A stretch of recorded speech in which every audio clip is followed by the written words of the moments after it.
Good morning, guys! Today I'm going to be sharing with you my favorite travel hacks that I've found after 3 years of travel, and hope they're going to help you too. So of course, one of the first things that you're going to have to do is book your flights, and I have a lot of ways for you guys to find cheap flights.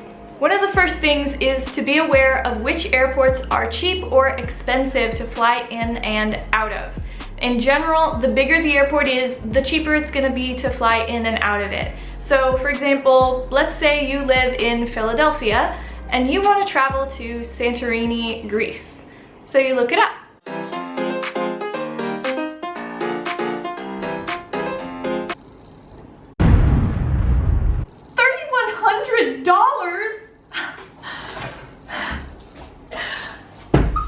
I'll never go. It's my dream and I'm never gonna get there. I'm never gonna go when Santorini is waiting. I can't go. I can't. No, you look at what are the big airports in both of those areas. As you can see here, a flight from New York to Athens is only a little over $200. Getting from Boston to New York can be as cheap as $10, and then getting from Athens to Santorini on a ferry or a flight is around $50.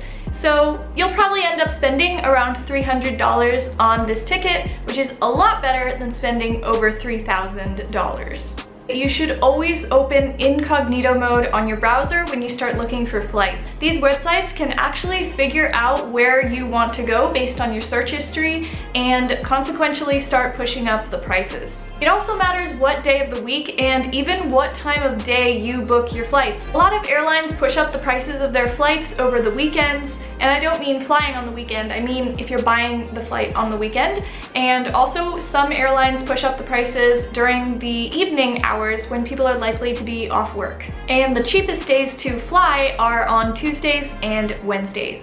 I really love websites with the everywhere search option like Skyscanner or Google Flights. They let you search everywhere basically. This may or may not be how I spend my free time. Wow, I could go to Thailand for only $15, Cambodia, Vietnam is only $18, Brunei, I could go there. What about Sri Lanka? I've never been to. Jordan, are you looking up flights again? No.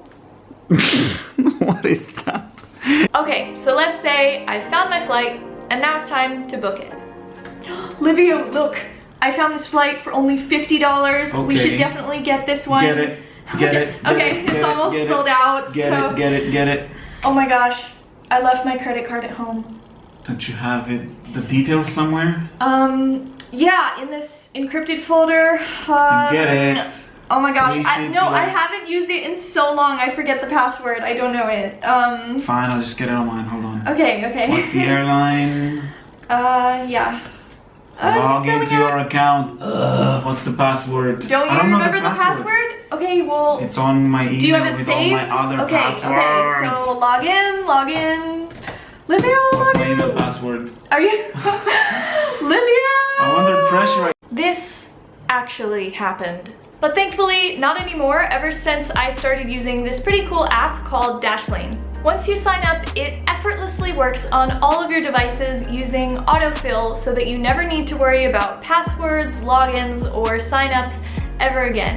It's pretty incredible just how much of a difference this app makes. Ever since I started using it, I could not believe how much easier it made just being online. If you guys want to check it out, links are in the description. You guys are getting a 30-day free trial of the premium version, and the first 200 people that sign up get 10% off.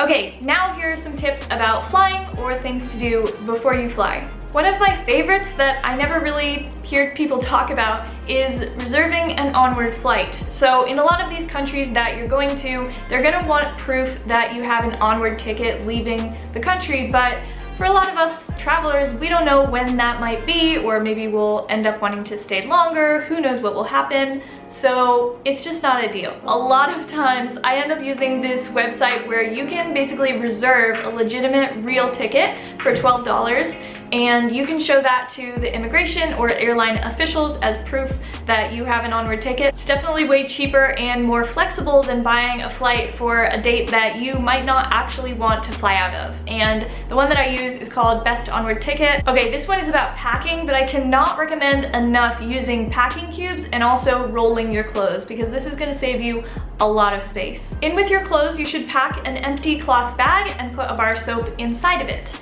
This is going to be for your laundry later on. Also, there is a way to bring liquids through security legally.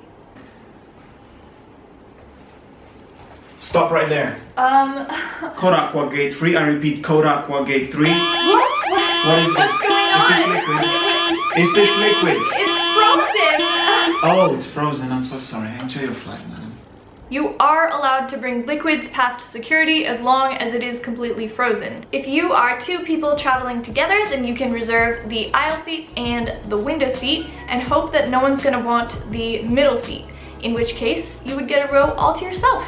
And even if someone does sit there, you can just switch with them. Of course, I am a huge fan of traveling light. I guess that's kind of a travel hack in and of itself. But if you are checking a bag, then you can put a fragile sticker on it. This doesn't really guarantee that they're not gonna throw your bag around, but what it does do is it makes them put your bag onto the plane last, which means it's gonna be the first one to come out and you'll get your baggage on the carousel first. Now, what about some travel hacks on where to stay? One of my favorite websites that I'm always using in my travels is definitely Airbnb, because it's generally just locals renting out their houses, their apartments, their tree houses, their boats, their mansions, and you just get a really local experience, this home away from home sort of thing, rather than just a generic hotel or even worse, a resort that just tries to completely separate you from the place that you're in. What's the point of that? So on Airbnb, you get to meet locals, which is awesome. You have that connection automatically there for you. And also they're generally a lot cheaper than hotel rooms. I stayed for $40 a night in a good central area in Paris, and I stayed for $50 a night in the Shinjuku area of Tokyo, which is normally crazy expensive, and these were nice apartments. Now, if that isn't cheap enough for you, you can always stay somewhere for free. My favorite websites to use for free stays are Trusted House Sitters and Workaway. On Trusted House Sitters, you just watch people's houses for them while they're away, and you often take care of their pets or maybe just their plants. Livia and I stayed for almost 3 weeks in a super nice apartment in Dubai, completely free. So this is something to check out. The other website that I mentioned, Workaway, is where you just basically do little part-time volunteer jobs, and in return you get room and board, so you stay for free. And this is all over the world. A lot of these jobs are just going to be teaching English or working in a hostel, but there are also plenty of really cool jobs. I've even seen ones like herding wild ponies in Mongolia, exercising the sled dogs in Iceland. There was seriously one where your job would be to hug cats all day at a cat cafe. Before you go, also definitely download offline maps. I use this all the time. You can access the map even when you're off of Wi-Fi. And I use Google Maps most of the time, or also Maps.me. Now about getting around. So I feel like this might be a little obvious, but I never use taxis, barely ever anymore. I always use Uber or Grab.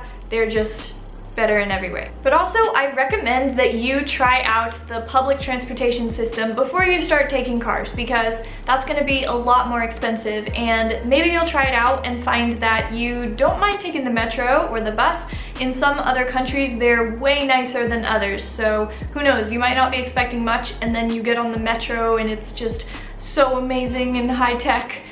It's happened to me. Well, in some places.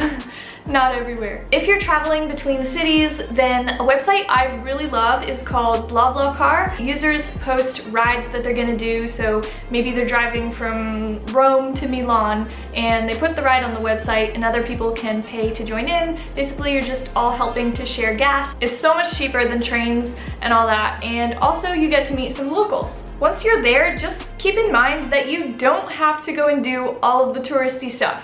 Everything that you see and do should be what you personally want to do. So if you don't feel drawn to the Eiffel Tower, then You don't have to feel guilty about not going. The only must-sees are the ones that you want to see. And ask other people what they really enjoy doing in the area. Ask locals what their favorite restaurant is. Ask travelers that are about to leave what was their favorite thing that they did here. I can't tell you how many hidden gems I have found this way. Okay, just maybe 1 or 2 really quick tips about taking good photos on your travels. I get a lot of people asking me, how did you photograph or film this popular area with no people? And the answer is almost every time, get up early. It is that simple. The earlier the better. I have sat at the Trevi fountain in Rome with 0 people. Same for some of the most touristy spots out there. Also, using a selfie stick might be a little embarrassing, but it really makes a huge difference in your photos. Okay, now for some quick tips that maybe are miscellaneous category. I have found that the most expensive ATM fees are found in airports and train stations, so maybe try to avoid those. And some of the worst places to exchange money are also at airports. Last but very far from least, I would definitely recommend getting a VPN before you travel. I use mine every single day. It's gonna protect your identity online and also allow you to access websites that might be restricted in other countries. Okay guys, that's it for today. I hope that you found this interesting or useful. I tried to stay away from really general stuff like do your research, be open to new things, meet new people, but these are really obvious for a reason because they actually work and they're probably some of the most important things that you can do for your trip. So something to keep in mind. As always, thank you for watching and I will see you on the next adventure.